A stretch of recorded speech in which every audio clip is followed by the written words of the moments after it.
there dreamers, welcome back to my channel, or if you're new, hi, I'm Jacqueline. Very nice to meet you. Thanks for spending some time here. If you are interested in houseplant videos, consider subscribing. I do put out videos generally about once a week. Today, I thought we would talk about something that was inspired by another plant tuber. This is a video that I saw Pam's Pretty Plants come out with, and I thought it was a wonderful idea. I so enjoyed her video, and she did encourage anyone else who felt the need to make their own version of this video. So here I am. This is my goth plant collection. It's more of a spooky plant collection than strictly goth because I don't have that many black plants, but all of these kind of give me those Halloween spooky vibes for one reason or another. Since it is October, it is the season of all things spooky and creepy, so let's do it. I will say, I tried to think like Gothic architecture as well and what kind of reminds me of that, so if some of these just don't seem to jive with you in the same way, that may be why. Let's start with the classic.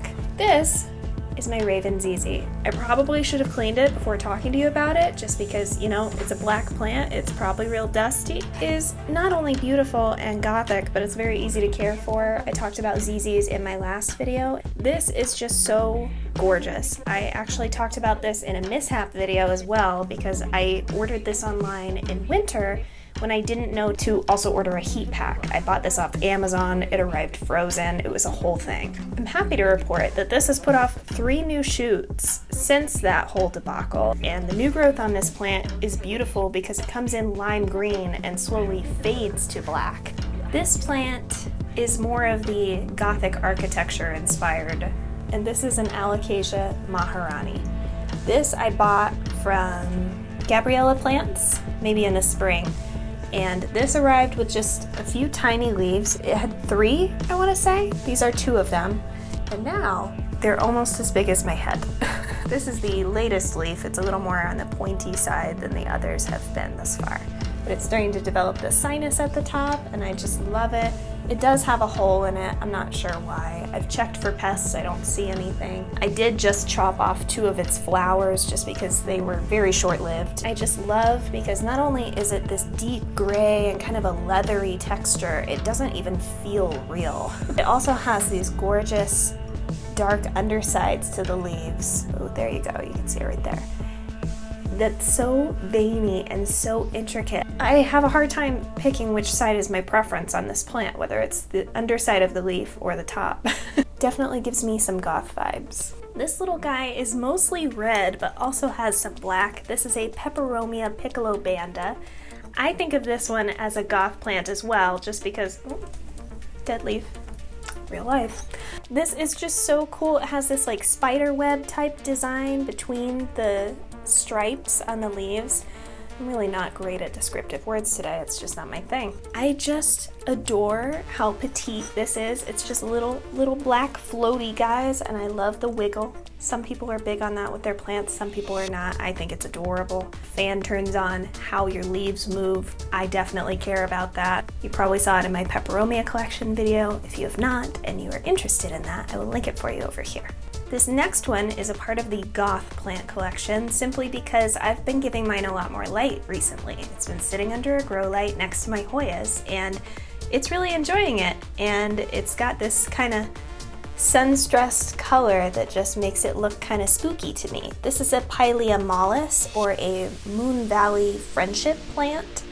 I think it's called that because it puts off all these little babies similar to like a Pilea peperomioides. This one has been sending out a lot of babies this year as it's been recovering. This is another plant that was in my plant mishaps video because sometimes the plant labels that are on the plants you buy are not correct. So sometimes it takes a little more research, and this is definitely a prime example of that. I just love the little bit of like sunburnt color to it. It just adds even more depth to that really corrugated leaf. It's so fun. This next plant actually has black in the name, or at least in the common name. This is an Alocasia Regonula, but it's typically called an Alocasia black velvet. Mine came with 2 or 3 leaves, and it was working on another. It's usually been a 3-leaf plant. This time it let me keep a 4th leaf. I was very excited about that. And this one, it seems to be putting off other growths. Like, I have never seen this before. These are my only 2 alocasias, so I don't have the most experience, but it looks like it's sending out 2 more like baby plants over here. You can kind of see this one crawling up the side there. Like, it's an offshoot of the plant. It doesn't necessarily look like a leaf yet. We shall see. Time will tell. I just think that this plant is so, so beautiful. It too has the maroon undersides, which I just think are absolutely gorgeous. I'm clearly running out of descriptors because everything is absolutely gorgeous. This is another one that was definitely inspired by Gothic architecture, and this is actually my second Cissus Discolor. I found this one at my local Lowe's, which typically my big box stores do not have exciting plants. I go in there mostly to torture myself because I know I'm not going to come out with anything. But I was running errands that I actually needed to be at the home improvement store and just meandered over to the plant section, and this was the only Cissus there, so clearly she was waiting for me. It cost me a whopping $8. How they can afford to sell me a Cissus in a 6-inch pot for $8, I do not know. I got a small 4-inch pot for like $20 plus shipping from Steve's Leaves. It's over here. So beautiful. I mean, it has some imperfections definitely because it was being handled by a big box store and transport and all that kind of thing, but it's put off so many little growth points and vines, and it's reaching for all my other plants, so it's kind of fun. But not only has the very, very intricate front side and the dark and light and some of that purple showing through on the veining, but when you flip it around, oh, isn't that just so gorgeous? That deep burgundy plum undersides on everything. I love it. I forgot a plant. Can't believe I left this one in the other room. This one was the one I was most excited to add to this list because I haven't seen it in too many other people's plant collections. My Pellionia Daveauana. I have it in a nursery pot inside a cash pot right now just because I need to transplant it. This lives in my bathroom. It prefers a little bit of higher humidity, I think, so that's why I have it in there. But I just love how dark the inner leaves are, and the more light it gets, the darker they become. Because so much of this is new growth, it hasn't had the chance to darken up this much yet.